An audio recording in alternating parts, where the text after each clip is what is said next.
Hello friends of photography. Hello everyone. I am happy to present you my new video.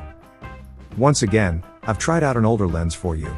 It's the Canon EF 4.5 to 5.6 100 to 400 mm ISL. You can currently buy it used for 600 to 700 euros. I wanted to know how the combination works on the Sony A7rIV when attached to the camera via a Sigma MC11 adapter. Both the camera and the adapter have the latest firmware, Sony A7rIV version 1.20 and Sigma adapter version 1.42. If you like the video, please leave me a like and subscribe to my channel. Activate the bell, because that's the only way you won't miss any of my videos. Thank you very much. In previous videos, I have already tested the even older Canon EF 5.6 100 to 300 mm L lens on the Sony A7 III, as well as on the Canon EOS 5 DSR, the Canon EF 4.0 to 5.6 70 to 300 mm DO, and the Minolta AF 4.5 to 6.7 100 to 400 mm APO, also on the Sony A7rIV, as affordable telephoto zoom lenses. Take a look at these videos. They are linked at the top right of the video and in the video description. The lens presented in this video was introduced to the market in 1998. It consists of 17 elements arranged in 14 groups. The length is 189 mm, the diameter 92 mm with a weight of 1,360 grams. 8 aperture blades form the aperture, which extends to a setting of f40, or up to f38, for cameras that cannot control a third aperture. My old analog EOS cameras, 650, 620, 600 and RT can only be set up to aperture 36. The closest focusing distance is 1.8 meters, giving a reproduction scale of 1 to 5. Screw-in filters of size 77 mm can be used. The filter ring does not rotate during focusing. Thanks to the internal focusing, the length does not change when focusing. The build quality is excellent, as you would expect from Canon's L class. Some of you know that I am a big proponent of protective filters, as they have saved a front lens or two in my more than 40 years of photography experience, in addition to their other benefits. The same goes for the use of lens hoods. For this lens, you will need the ET83C lens hood. This lens is designed as a push and pull zoom. This is a very common feature of many zoom lenses from the days of analog photography. Some users see this as a risk of massive dust buildup in the lens. Well, I own a number of Canon FD or NFD, Canon EF and Nikon push and pull zoom lenses, and I have never seen this behavior in any of them in the last 40 years.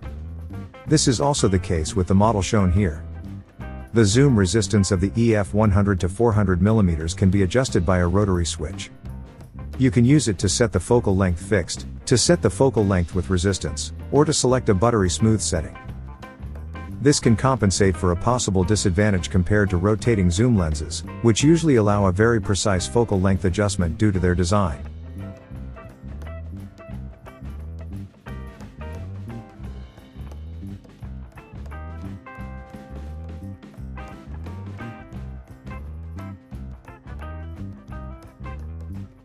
Several other settings can be made on this lens. The image stabilizer can be turned on or off. It works in autofocus mode, of course, but also in manual mode and is activated by tapping the shutter button. It has two different modes of operation. Mode 1 compensates for camera shake in all directions and is most effective when shooting still images. Mode 2 compensates vertical camera shake during subsequent shots in the horizontal direction, and horizontal camera shake during subsequent shots in the vertical direction. More tips on using the image stabilizer. When shooting with long exposure, set the switch to off. If the switch is set to on, the image stabilizer may cause errors. The image stabilizer works equally well when shooting handheld or with a monopod. The image stabilizer continues to work for about 2 seconds after the shutter release button is released. Do not remove the lens while the image stabilizer is activated, as this will cause the camera to malfunction. With some cameras, the image may appear blurred after the shutter release button is released. However, this does not affect shooting.